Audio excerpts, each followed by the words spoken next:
welcome back to year 7 of Cavernclan. Sorry this took a little bit to bring around. My work has just gotten really busy as we've entered our busy season for it. So uploads may be a bit slower, but I will still get stuff out to you guys, sooner or later. I also want to expand and do some other stuff besides just Clangen, so hopefully I'll be able to start posting that soon here. But I'm not going to do too long of an intro, so without further ado, let's get into the cats. First up, we will start with the cats that joined StarClan. And only 2 cats for that this year, Volslash and Snakebounce. Volslash died pretty much at the very start. She simply just got too cold and couldn't be warmed up and basically froze to death, unfortunately. And then as for Snakebounce, she also didn't live long into the year. She did have a fling with a Tom from one of the neighboring clans, and confides this to Dally as she was just too excited to keep it entirely to herself. But it's shortly after this confession that she's found murdered at the edge of their territory. So now we have another murder mystery going on. And for once, it's not a medicine cat being murdered. So it's a bit of a... I don't want to say, things have improved. I mean, it's still another murder. But, at least, medicine cat is okay this time, I guess. But now we'll move on to the living cats. And first up, of course, is Redstar. Near the start of the year, she takes some time to herself and just goes out for aimless walks through the territory. Daycrawl has seen this going on and joins her one day to try and bring comfort to the older she-cat. While they're out, they stumble across a young medicine cat apprentice, and she's come over to see if she can borrow any herbs, as her clan is plagued by yellow cough and they're in need of some herbs as their store has run quite low. Redstar takes pity on them and agrees to allow them some herbs. Later on in the year, she's still pretty numb to most things going on around her, leaving most of the clan decisions to her deputy. It gets to the point that she's barely eating, and it's clear to everyone just how much weight she's lost due to this. Starvation brought on by a shortage of prey added to her unrest, leading to her often being short-tempered with other cats as well, even going as far as to be annoyed by Shard Goose trying to treat her and mocking Thistleblure's skills to others. It's as though a thick cloud of gloom has settled on the once bold and noble leader. She's also often seen arguing with the kids, apprentices, or Shard Goose. Very few cats escape her bad temper. Despite this, she does allow another clan's apprentice to take refuge in their camp when it becomes dangerous for him to stay in his own. And close to the end of the year, she patrols with Nutella, and the two find an abandoned kit.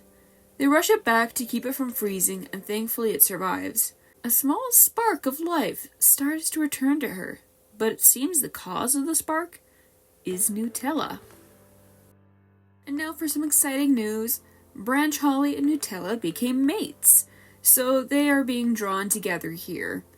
But we'll dive into Branchholly first.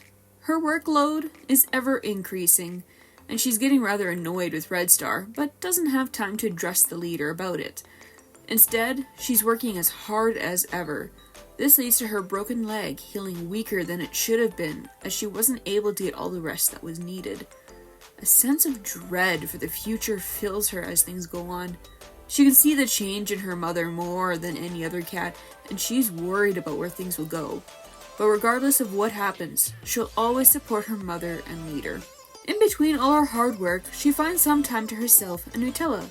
The 2 she-cats are seen getting closer and closer every day, so it comes to no surprise when the 2 finally become mates.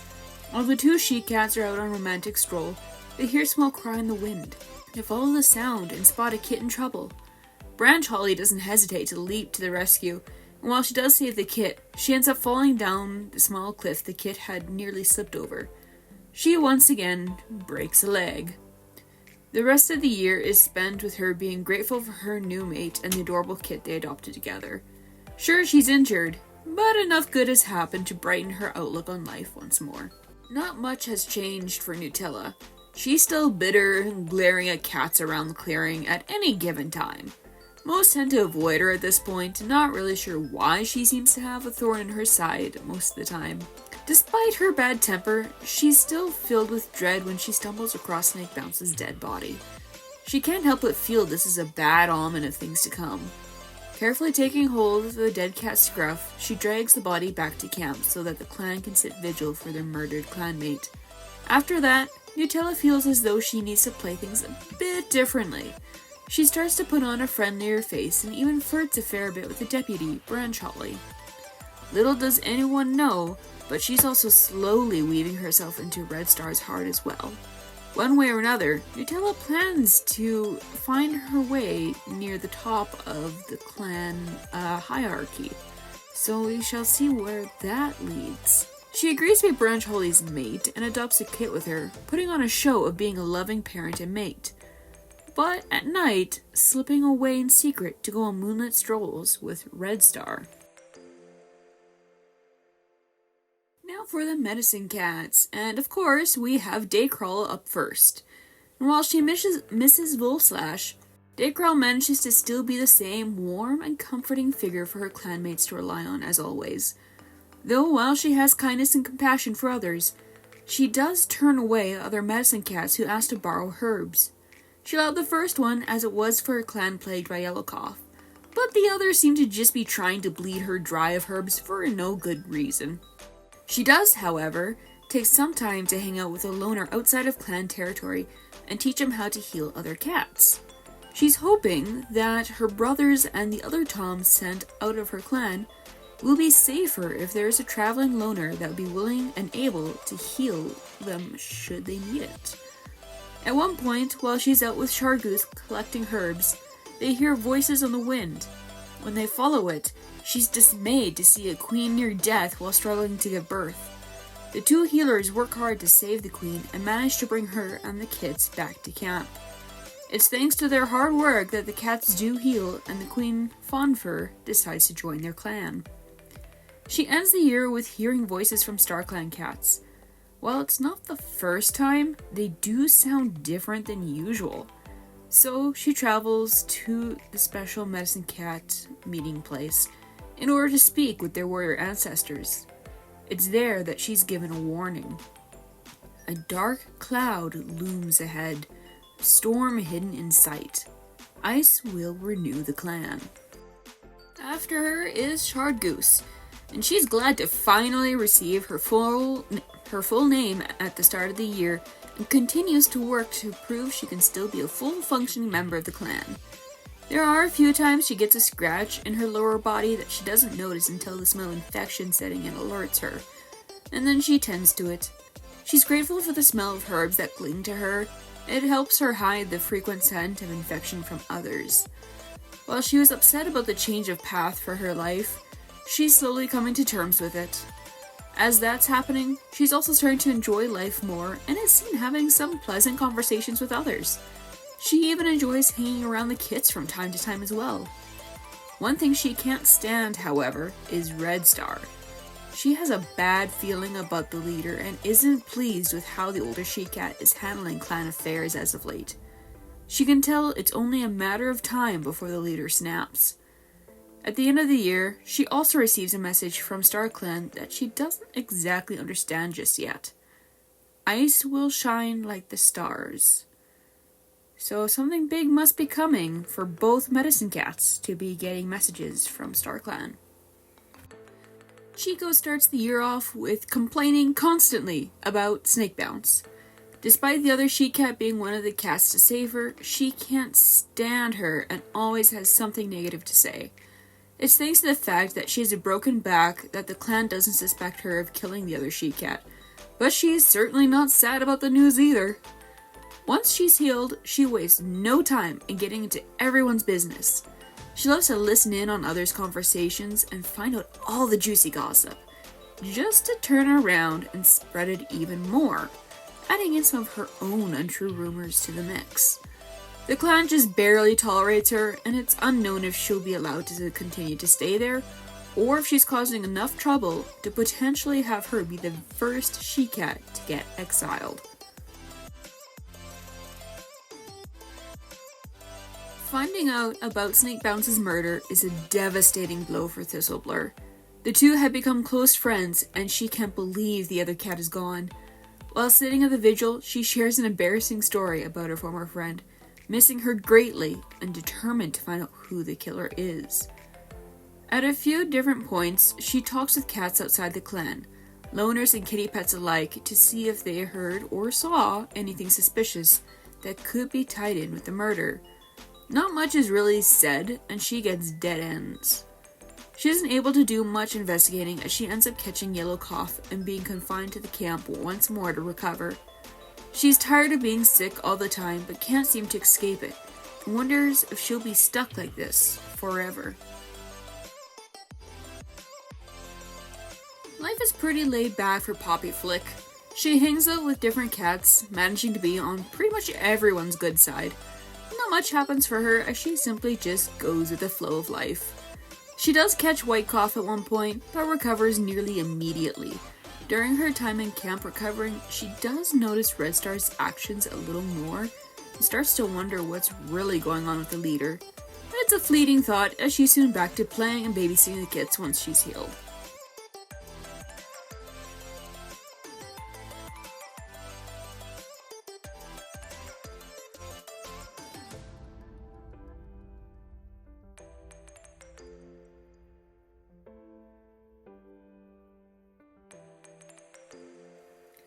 Then we have Dally. She enjoys her time as an elder and able just to relax and enjoy life. She's taken to telling stories to kids. I'm sorry about that noise. My cat decided to literally jump off my shoulder. Anyway, she's taken to telling stories to kids and offering wisdom to other warriors that isn't always exactly helpful, but they all appreciate the thought anyway. At one point, while enjoying a peaceful stroll, Dally stumbles across a dead queen that left behind two kids. Feeling sorry for the little scraps, she takes them back to camp and raises them herself, and she's got nothing but time to do so. Now here are the kits that Dally took in. First up we have Goose Kit. He's a tough young Tom that's eager to be part of clan life with his sister. They're often seen running around together, but soon enough, he gets a rude awakening to life with Cavernclan. He's told he must leave when he turns 6 months old. The moment he's exiled, which is literally the very, very end of the year, he develops the bloodthirsty trait, as he silently vows it's not the last the clan will see of him. And then there's little Daisy Kit. Upon hearing of her brother's exile, she starts to toy with the thought of trying to become leader, so others will have to listen to her so she can change this rule. She doesn't realize she isn't the first young cat to think like this, nor will she likely be the last. Once she's made an apprentice, she's not sure how to feel about things, especially with getting Chico for a mentor. She would rather it be Branchholly, who she looks up to more than anyone else, but she makes do. At the very end of the year, she's already being brainwashed to Redstar's way of thinking and starts to want to do what she can to make the leader proud along with the rest of her adopted clanmates. And now we have Pigeon Paw. Having witnessed something he wasn't supposed to, he flees his clan and goes to Cavernclan, asking for shelter. He's grateful when Redstar allows him to stay for a time. He understands it's temporary, but is grateful for the help. Despite being grateful to have a safe place, he still can't help complaining about Nutella, but no one bats an eye as they all find her unsettling at times. When the seasons start to change, signaling Leaf Bear's on its way, Redstar tells him it's time to leave, which he reluctantly obeys.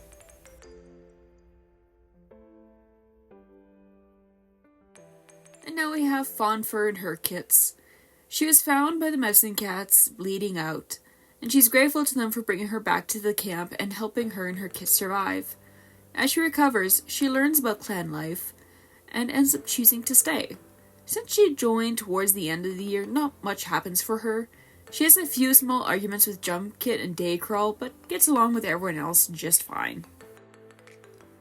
As soon as she's aware of what clan life is, Ice Kit is eager to be part of it. She goes so far as to run over to Branchholly and demand to be put on the next border patrol.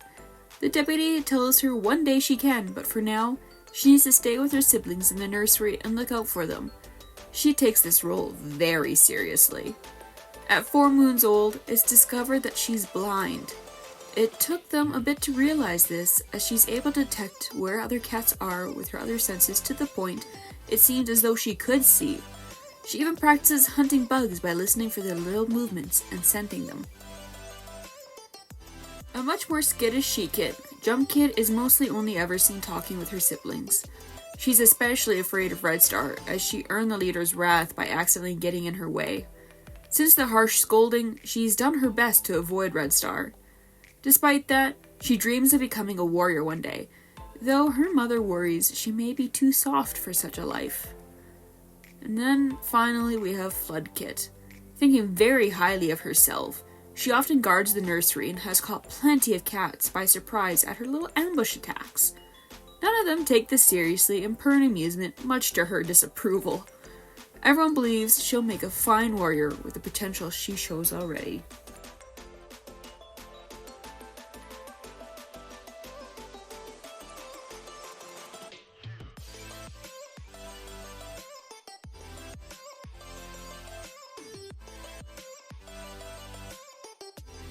Now we have Cloud Kit, and the first thing he decides to do, upon living in the clan, is gather all the feathers he can and wear them.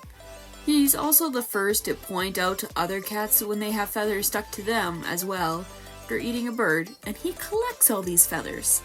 The clan finds him odd, but sweet as he bounces around the camp. He does get upset with Daycrawl at one point, as she accidentally gave him the wrong treatment for something minor. Or, at least, he believes it was by accident, and that it was the wrong thing. But he isn't really a medicine cat, so who's to say if he's actually right?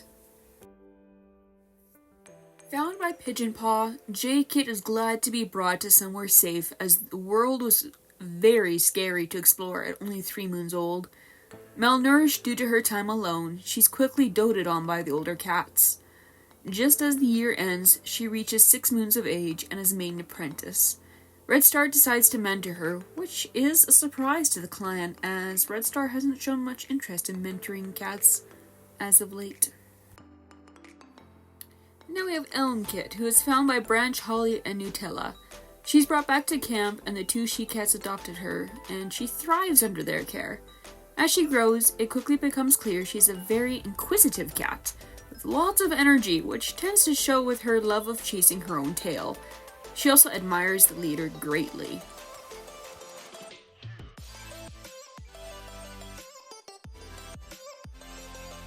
And lastly, we have Otto, a Tom found by the clan and was injured. There's really nothing else about him. He joined at the very last moon of the year, so he's just chilling there right now. He's injured, so they're letting him stay while he recovers.